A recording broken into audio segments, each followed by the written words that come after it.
Cierra los ojos un momento. Respira.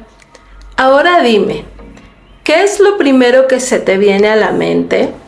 No lo pienses demasiado. Eso que apareció sin aviso, quizás sea más importante de lo que crees. Estás en Benji Radio, tendencia digital, desde el centro histórico de la Ciudad de México. Si estás aquí, no es casualidad. Esto es En el Diván, un programa donde exploraremos los rincones más ocultos de nuestra mente. Aquí nos adentraremos en los misterios del inconsciente y descubriremos cómo nuestros deseos y recuerdos más profundos moldean nuestra realidad. Soy Noemí y en cada programa te llevaré en un viaje a través del psicoanálisis para que juntos podamos aprender más de él y quizá descubrir aquello que nuestro inconsciente intenta comunicarnos. Comencemos.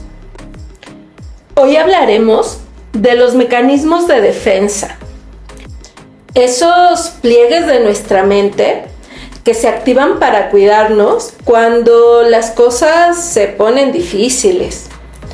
Conocerlos no solo nos ayuda a entendernos un poco mejor, sino que también nos invita a ser más pacientes y comprensivos, tanto con nosotros mismos y con los demás.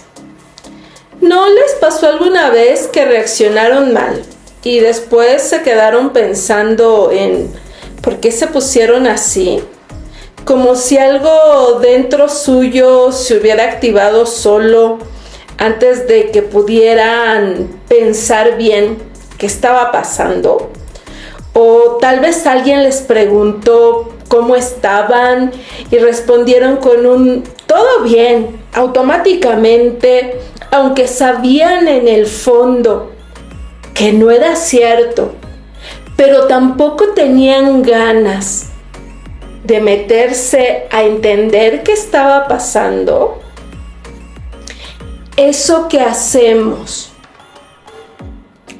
tiene un nombre y son mecanismos de defensa y que no son otra cosa que una forma en que la mente trata de protegernos. No es a propósito ni por capricho.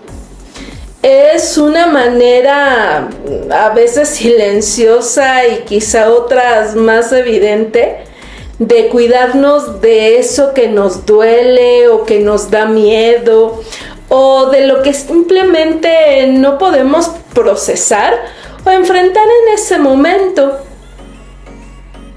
Los mecanismos de defensa no son errores o disfunciones de nuestro aparato psíquico.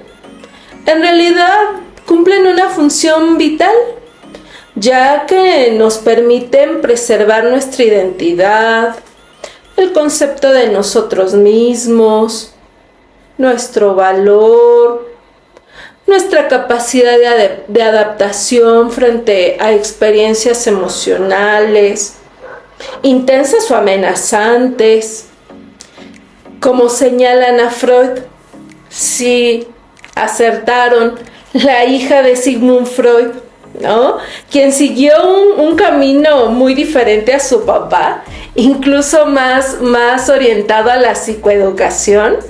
Y ella dice, ¿no?, que el yo no combate por la victoria, sino por la supervivencia, ¿no? Pero para entender un poquito mejor de dónde vienen esos mecanismos de defensa, hay algo que viene bien tener en cuenta y es cómo está organizada nuestra mente. Y acá van a aparecer 3 palabras que seguramente escucharon alguna vez. Y si no, no se preocupen, para eso estamos acá. Y esas 3 palabras son ello, yo y super yo. Suenan algo raras, pero no se preocupen. Vamos a hablar un poco de ellas. Imaginen que la mente es como una especie de escenario.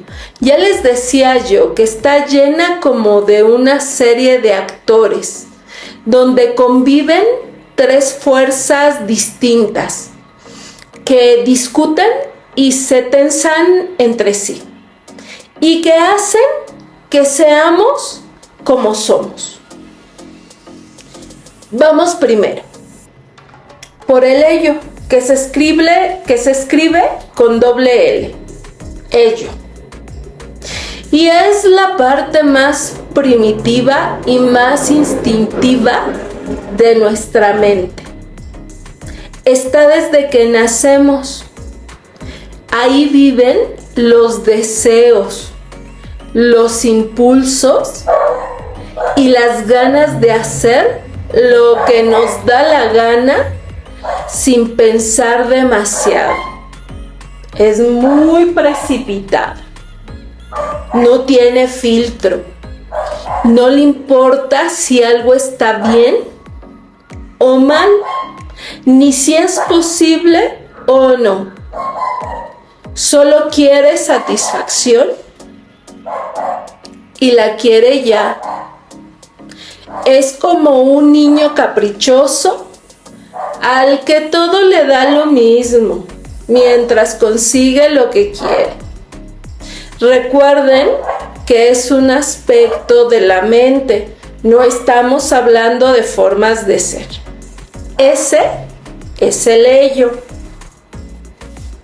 Después tenemos al yo, que aparece para poner un poco de orden. Es como el mediador entre todo lo que quieres, eso que grita el ello, lo que te exigen desde afuera, la realidad, y también lo que te exige una parte más crítica de ti mismo, que ahora te cuento cuál es. El yo trata de que sobrevivas en el mundo real, digamos, sin hacerte pedazos.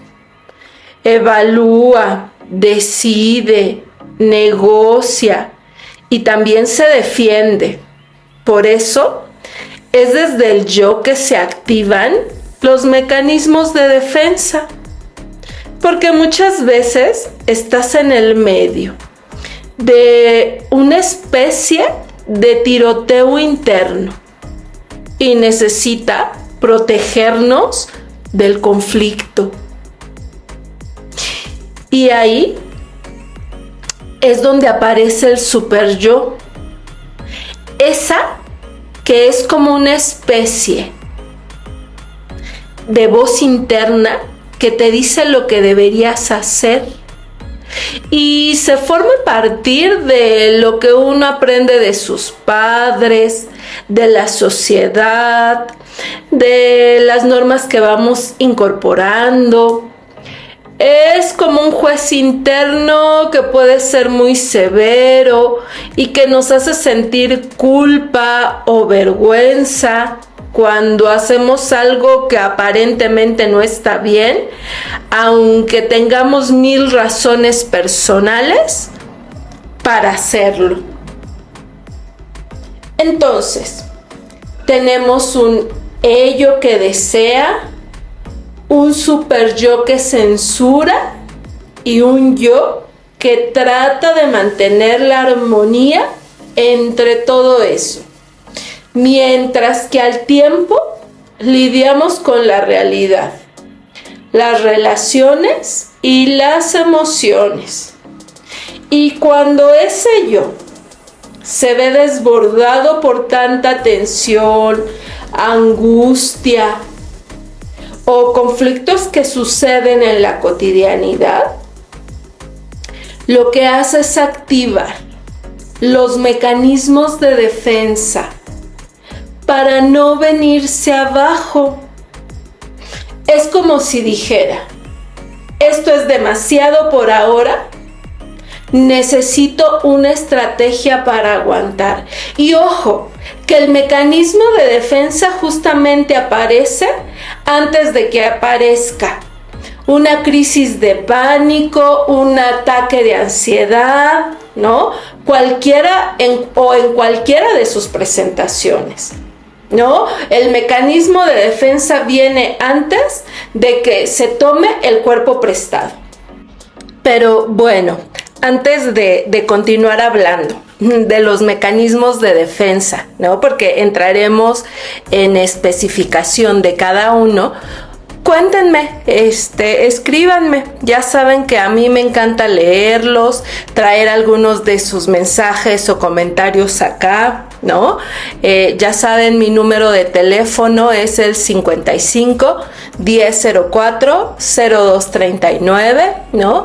A través de este número podemos estar en contacto a través de WhatsApp, ¿no? O bien a través de mi Instagram, ¿no? Saben que por ahí pueden enviarme sus dudas, también sus inquietudes.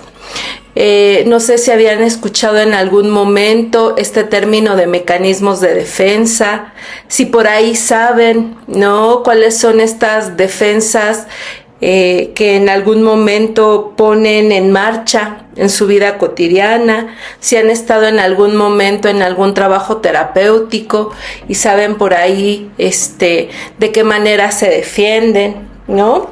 Cuéntenme, escríbanme cuáles son sus experiencias. Y bueno, eso por un lado. Por otro, quiero invitarlos a que se den una vuelta a mi canal de YouTube. Ya se encuentra hoy en día el tercer programa de En el Diván disponible en el canal, ¿no? Para quienes se los hayan perdido en vivo o en la retransmisión,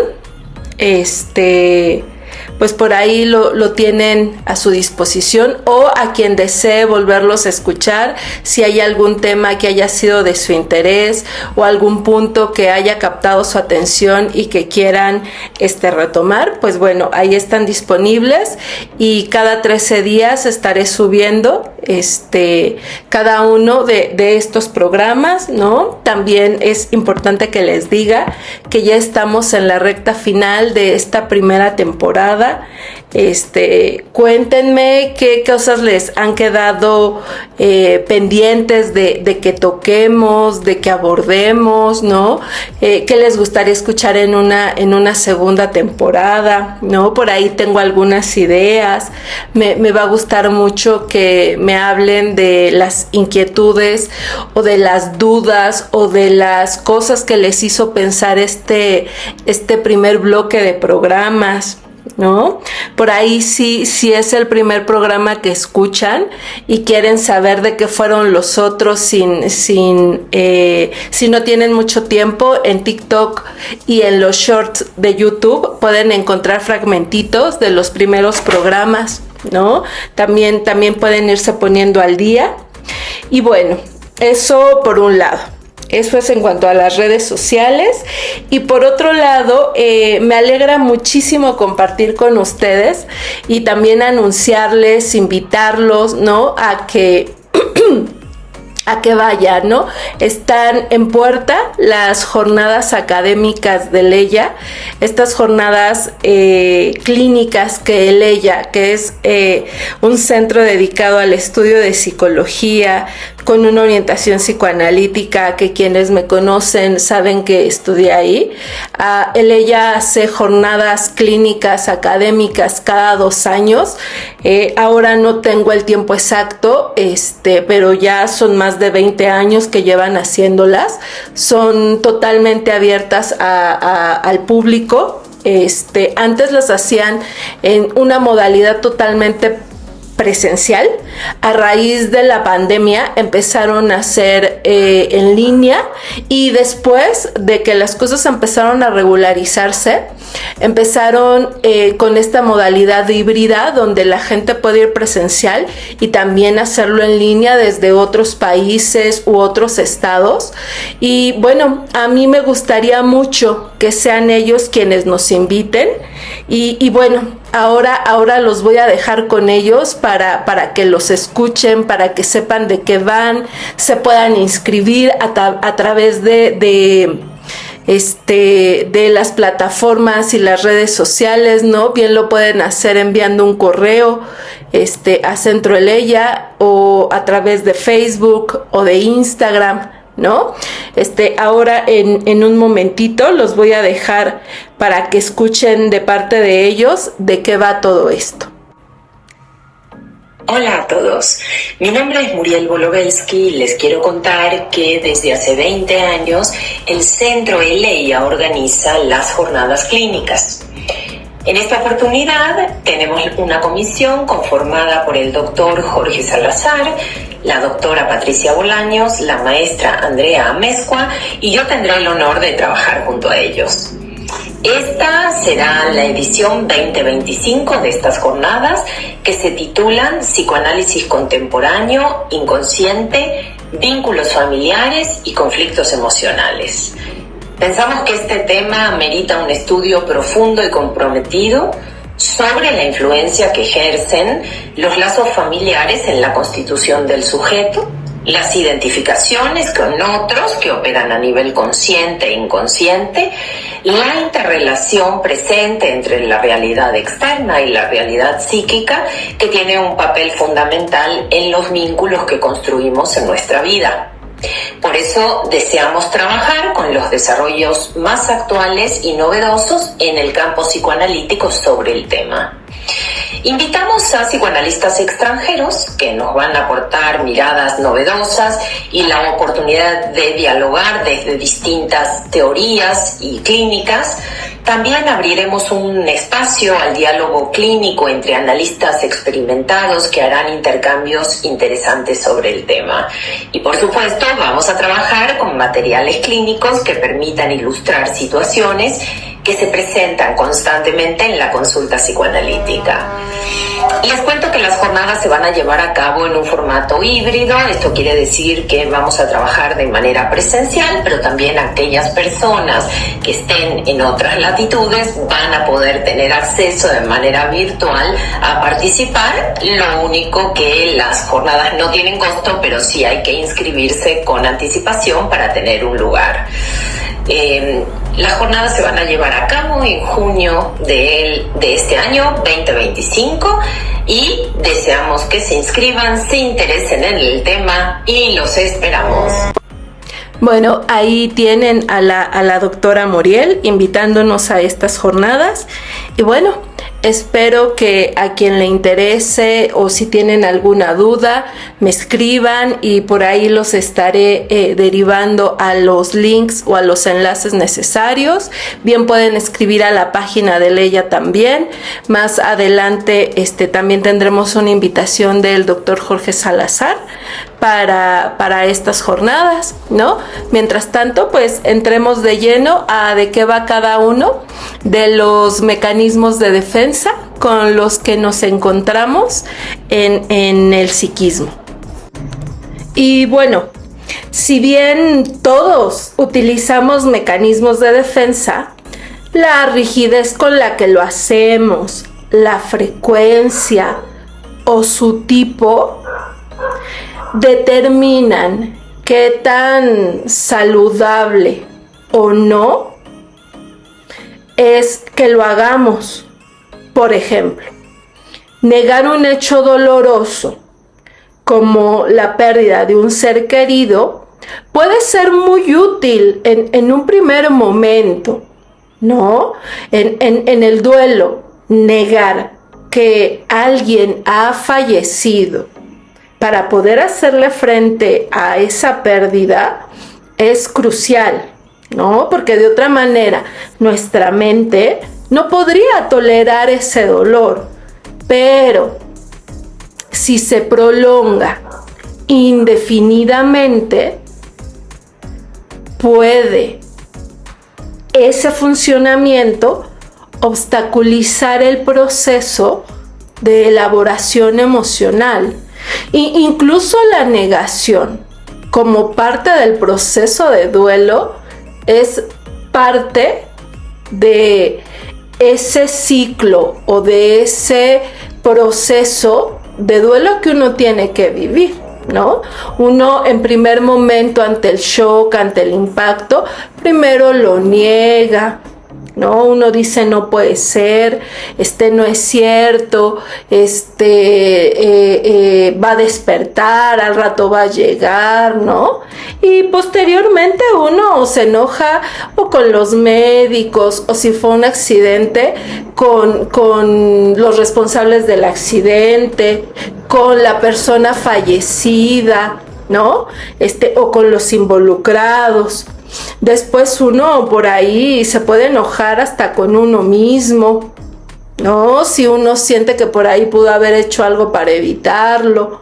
Y en ese sentido, el enojo mismo también tiene una utilidad, así como el mecanismo de defensa de la negación, ¿no? Luego viene la tristeza en este proceso de duelar, de llevar a cabo la pérdida por un ser querido, ¿no?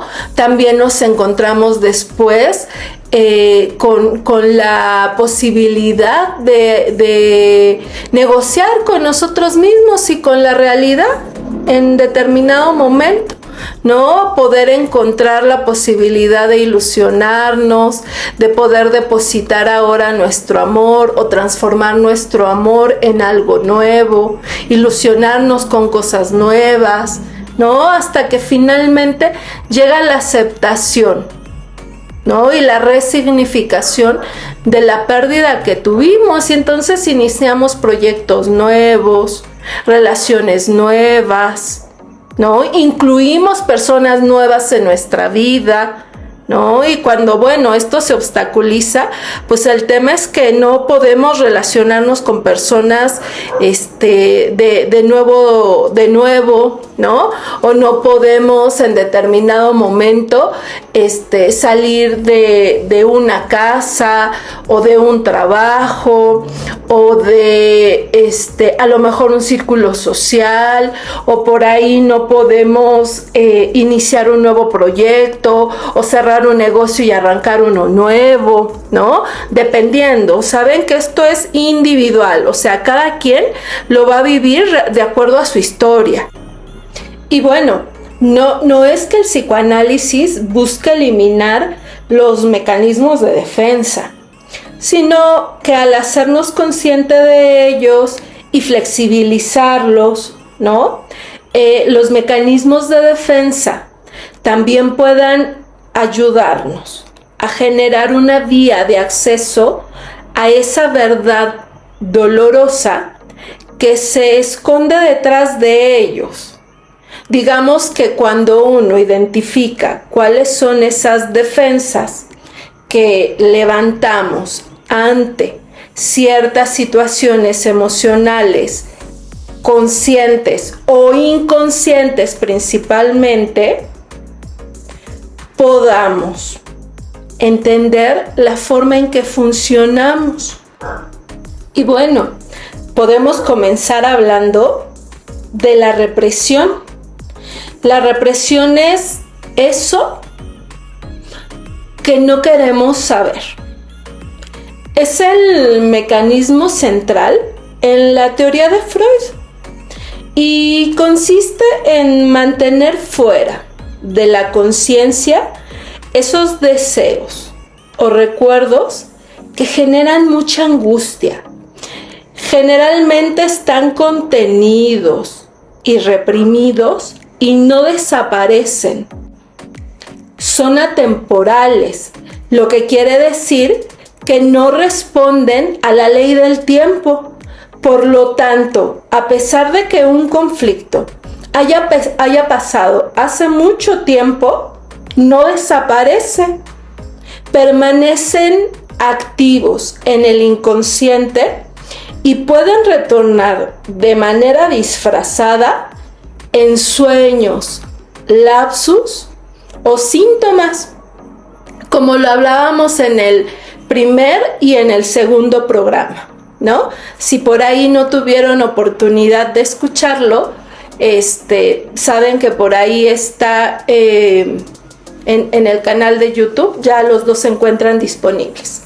Y bueno, un ejemplo de esto lo encontramos cuando una persona que ha vivido una experiencia traumática en la infancia puede no recordarla conscientemente, pero experimentar mucha angustia o ansiedad sin causa aparente al encontrarse en situaciones similares a las vividas en esa experiencia traumática, ¿no? Esto puede ser como en ciertas fobias, en ciertas situaciones de accidentes, ¿no? Cuando uno es muy pequeño y que se accidentó y que a lo mejor en la edad adulta no lo recuerda, ¿no? Ante la muerte a lo mejor de uno de los padres y que uno no tiene muy claros los recuerdos y que ante ciertas experiencias o situaciones muy puntuales, en la edad adulta a lo mejor estar en un hospital y uno no recuerda que ya estuvo ahí cuando chiquito, ¿no? Ante la muerte de un padre, pues entrar a uno le da mucha angustia, más de lo esperado, ¿no? Ese puede ser por ahí un tipo de represión. Después podemos considerar a la negación, ¿no? Cuando uno dice esto no está pasando o esto no me pasó, ¿no? Y consiste en rechazar una parte o la totalidad de la realidad externa o interna que resulta dolorosa. Y a diferencia de la represión, en la negación el contenido puede estar presente en la conciencia, pero es minimizado o en un mecanismo de defensa, en una estructura de índole a lo mejor más grave, fronteriza, con un funcionamiento mental más psicótico, ¿no? Aún no hemos hablado como de este tipo de estructuras de personalidad o no hemos tocado este tipo de estructuras de personalidad, es cuando es desmentido, ¿no? Literal, uno lo puede estar viendo y decir, no es cierto, ¿no? Y podríamos mencionar algún ejemplo como cuando alguien que continúa actuando como si su pareja no lo hubiese abandonado, ¿no? Negando la ruptura emocionalmente, aunque lo acepte racionalmente, ¿no?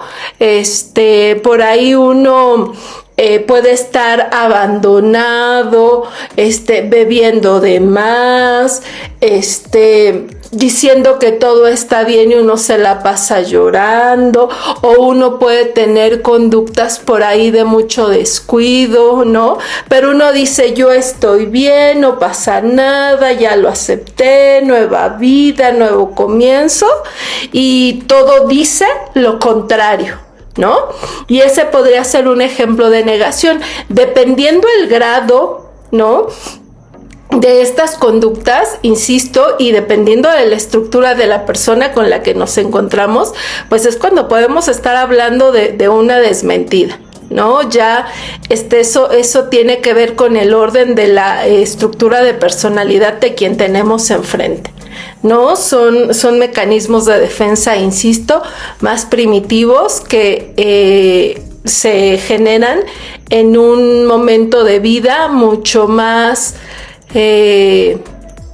temprano, ¿vale? Y bueno, por ahí podemos ir pensando ya más adelante en poder hablar de ello. Luego tenemos a la proyección, ¿no? Y es justo ver afuera lo que nos pertenece, ¿no? Y es donde alguien puede atribuir a otros cercanos a uno, o a veces ni tan cercanos, deseos o emociones, incluso también pueden ser pensamientos que uno no reconoce como propios. Y este mecanismo nos permite lidiar con aspectos que para nosotros mismos resultan inaceptables en nosotros mismos, y entonces el yo, del que hablábamos hace un buen ratito, desplazándolos hacia alguien más, ¿no? O hacia el exterior, ¿no? Y esto lo podemos ver quizá en alguien que es como muy celoso y acusa constantemente a su pareja de infidelidad, sin fundamento además, cuando en realidad es ella o él quien experimenta constantemente estas fantasías de traición, ¿no? O sea, a lo mejor nadie está siendo infiel, pero en realidad quien es tremendamente celoso y se la pasa pensando en que lo van a traicionar, pues es esa persona, ¿no? Y entonces proyecta en el otro sus fantasías de traición que nada tienen que ver con esa persona, ¿no? ¿A quién no le ha pasado, no? De repente incluso cuántas relaciones de pareja no se la viven en conflicto eterno por este tipo de situaciones. Y bueno, luego podemos hablar de un mecanismo bien complejo, que es el de la racionalización, ¿no? Y es cuando nos encontramos con alguien que da razones lógicas, muy lógicas además, a lo ilógico, en el intento de justificar conductas, pensamientos o emociones mediante argumentos lógicos, aceptables, encubriendo los verdaderos motivos inconscientes. Por ejemplo, alguien que no aprueba un examen y dice, no quería pasar de todos modos, cuando en realidad hay un profundo miedo al fracaso o a avanzar, ¿no?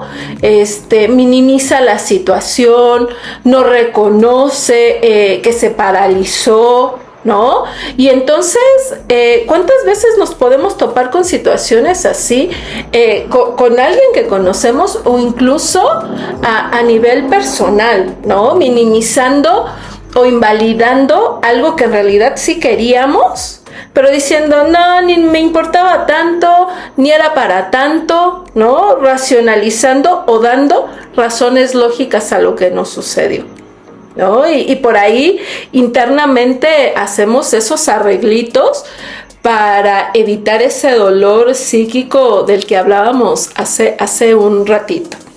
Y bueno, de ahí podemos ir brincando a la formación reactiva, que me parece uno de los mecanismos de defensa más complejos, ¿no? Y es que la formación reactiva habla de sentir lo opuesto a lo que se desea, ¿no? Sí, parece por ahí una clase de trabalenguas, porque es donde el yo, ¿no? O la parte más consciente de nosotros sustituye un deseo inaceptable por su contrario. Y es frecuente en situaciones donde hay una prohibición muy fuerte a nivel social o a nivel moral, digámoslo así, ¿no? Por ejemplo, imaginemos una situación donde hay una madre, ¿no? Imaginemos a lo mejor quizá esa madre joven, inexperta, ¿no? Que siente una ambivalencia tremenda hacia su hijo y desarrolla una actitud excesivamente sobreprotectora, como una forma quizá de contrarrestar a veces sus emociones negativas, ¿no? Ante un deseo muy en lo profundo, quizá a veces de saberse, como que en un primer momento, pues no deseaba ser madre. Y ojo, puede haber muchos hijos no deseados, pero al mismo tiempo ser hijos muy queridos. Y al mismo tiempo puede haber muchos hijos muy deseados, y a veces, pues que también son o han generado muchos dolores de cabeza, ¿no? Esto forma parte de lo complejo de las emociones humanas, No, incluso yo me atrevería a decir en este punto que no hay emociones ni buenas ni malas. Lo que pasa es que humanamente han sido categorizadas y unas y otras han generado agrado o desagrado, ¿no? Y bueno, de ahí vamos dándole al desplazamiento, que este es otro mecanismo de defensa, ¿no? Que también está puesto en los sueños de manera muy recurrente, y ya lo tocábamos también en el programa, me parece que fue en el 2, donde hablamos de los sueños y que habla puntualmente de cambiar de objeto la emoción, ¿no? O cambiar a lo mejor la persona destino de esa emoción. Y por ejemplo, ¿no? Consiste como en redirigir una emoción, un impulso desde su objeto original hacia otro más accesible o menos amenazante. Supongamos, ¿no? Que alguien está súper enojado con su jefe, ¿no? Pero no lo puede expresar. O sea, imagínense ustedes, ¿no? Súper enojados con su jefe o con su jefa, sin poder decirle nada, a lo mejor por cuestiones de jerarquía, por cuestiones de proyecto, por cuestiones de que incluso ya no está, y que llegan a casa y descargan su enojo discutiendo con su pareja por asuntos triviales, ¿no? Esa es una manera de desplazar el enojo. Sin deberla, sin temerla, la pareja, pues es el objeto a quien uno redirige esa emoción, ¿no? O ese afecto. Y eso es algo muy, muy cotidiano, o sea, nos pasa a todos. De ahí vamos a la sublimación, que nos lleva a transformar lo doloroso en saber, en conocer o en arte, ¿no? Es uno de los mecanismos más saludables desde el punto de vista psíquico o mental, y consiste en transformar los deseos o impulsos inaceptables en actividades socialmente valiosas, como el arte, la ciencia, el altruismo, ¿no? Y por ahí es como si alguien que tiene fuertes impulsos agresivos canalizara toda su energía a través del deporte o la pintura, ¿no? Alguien que tiene ahí mucha fuerza, mucho empuje, ¿no? Que todo el tiempo se la pasa echando bronca, ¿no? Imaginemos que a través del deporte pues se va a jugar fútbol americano, ¿no? O alguien que por ahí termina haciendo pintura, ¿no? Pintura a través de la cual expresa ese dolor, ¿no? O esa tristeza, ¿no? Y que además ayuda a la par también a otros a identificarse en ese dolor o en esa tristeza o en esos impulsos hostiles, ¿no? Y al mismo tiempo aporta socialmente, ¿no? Me parece que también es uno de los mecanismos de defensa mucho, mucho más elaborados que hay, ¿no? Y que suma a manera individual y también colectivamente, ¿no? Oigan, pero antes de continuar, me gustaría que por ahí pudiéramos escuchar el mensaje del doctor Jorge Salazar del Centro Eleya, que también quiere hacer una invitación para las jornadas que vienen, ¿vale? Denme un momento que ya los dejo con él. Hola, soy Jorge Salazar, profesor del Centro Eleya. A nombre de la institución a la que me enorgullece representar, te envío un cordial saludo y te invito a que te inscribas y asistas a las Jornadas Clínicas 2025, que se llevarán a cabo los días 20 y 21 de junio en el auditorio del Hospital Español en la Ciudad de México, con el título Psicoanálisis Contemporáneo, Inconsciente, vínculos familiares y conflictos emocionales, reflexionaremos en ellas acerca de las diversas formas en las cuales una persona crece y se desarrolla al interior de una familia, así como las maneras en las que las modificaciones en las configuraciones familiares actuales impactan en el desarrollo psíquico.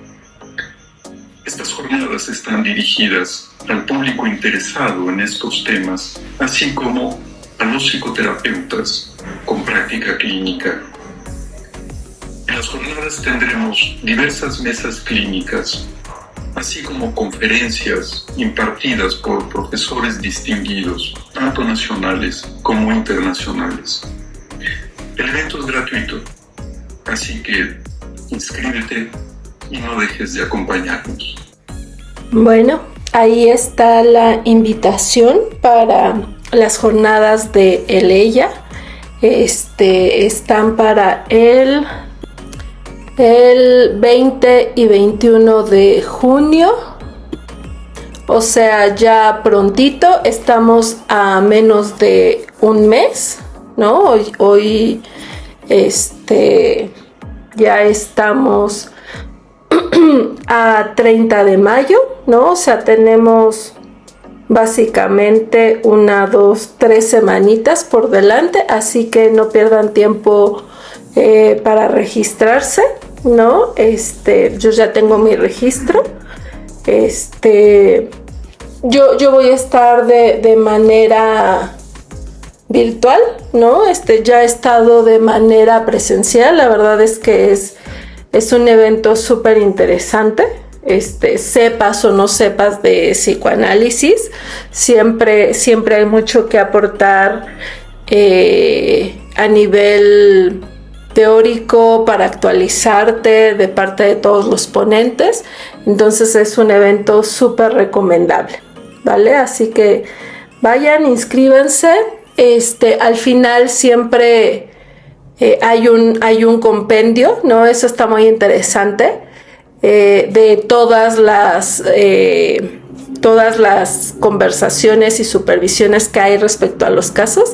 Hacen un compendio en un libro que después venden en ELEIA, y la verdad es que es súper rico volver a leerlo, porque además uno va, lo escucha, le parece súper interesante, entiende cosas, pero después como que te quedas con dudas y quieres regresar a pensarlo.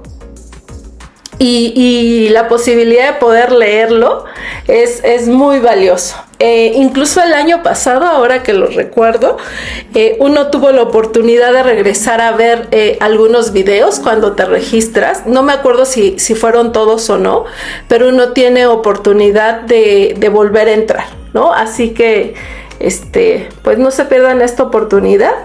Las jornadas son cada 2 años.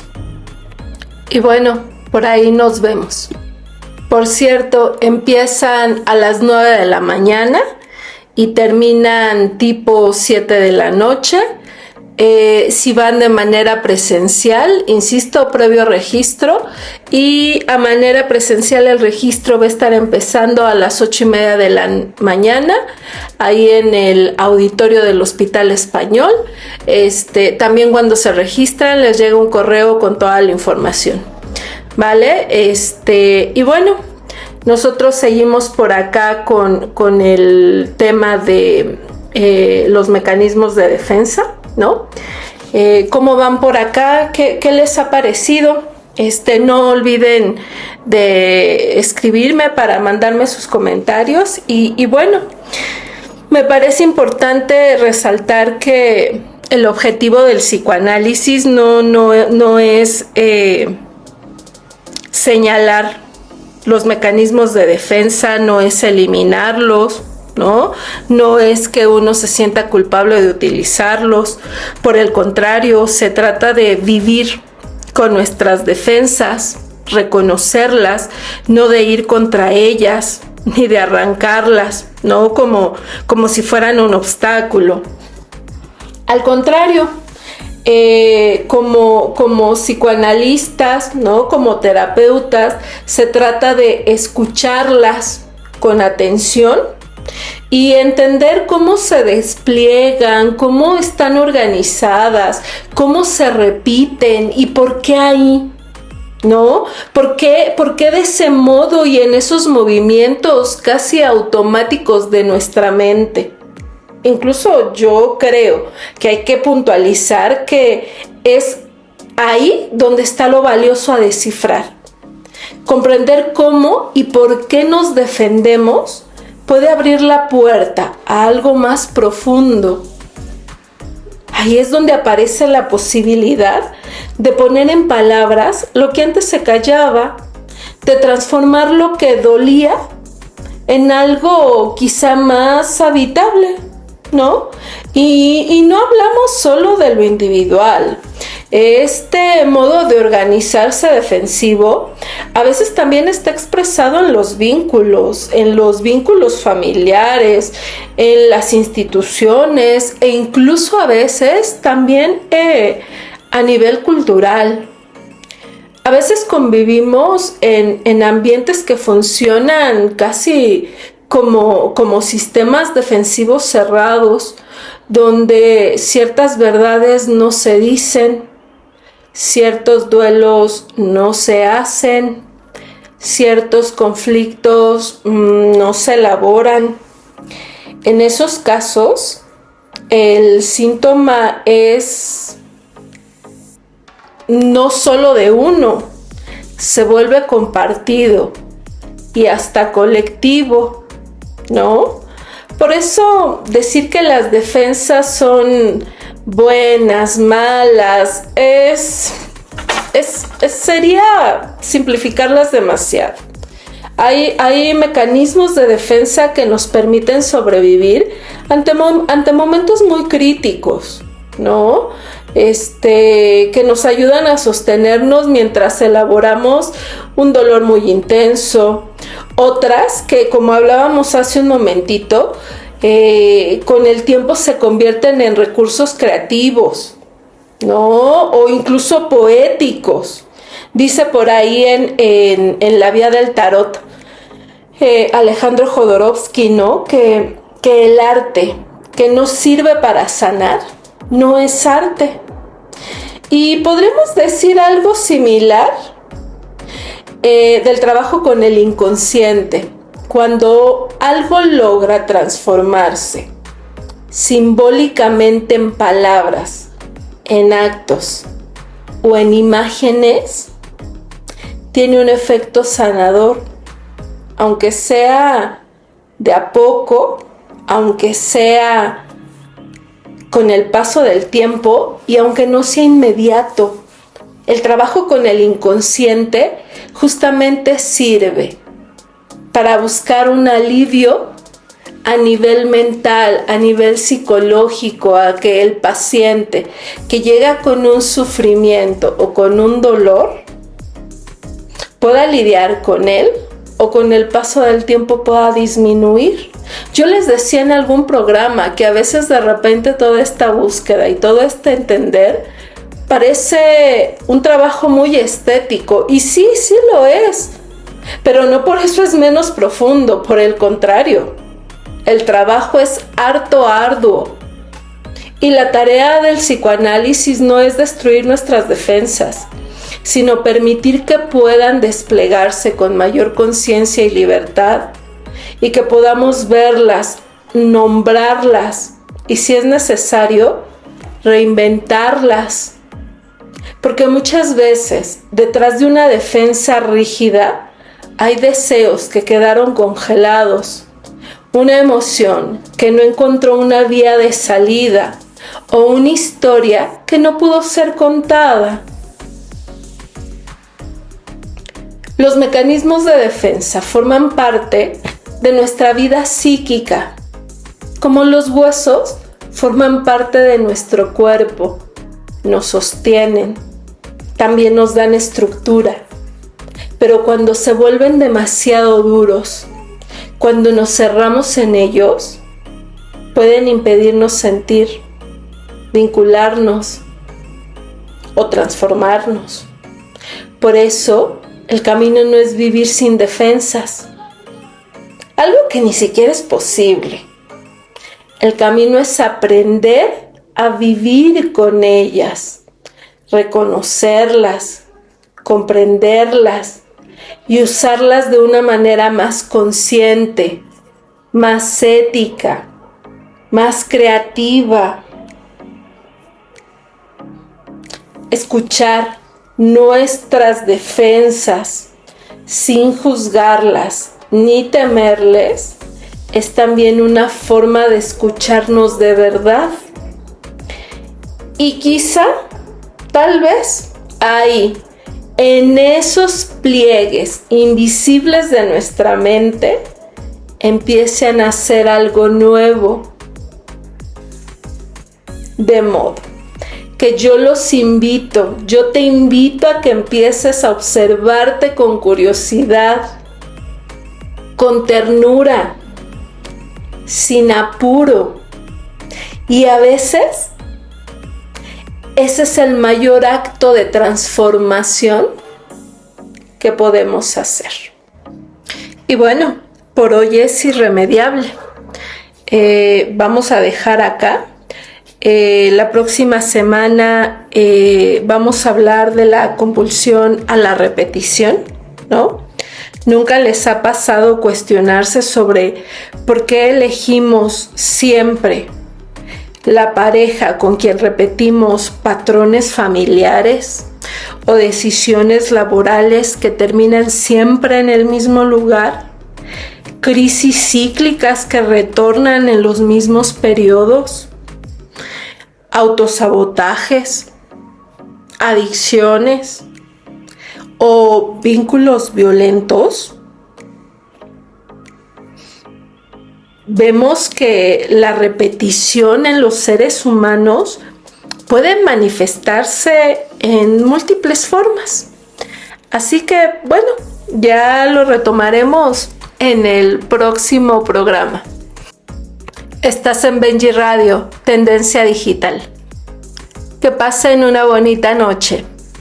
Bye bye.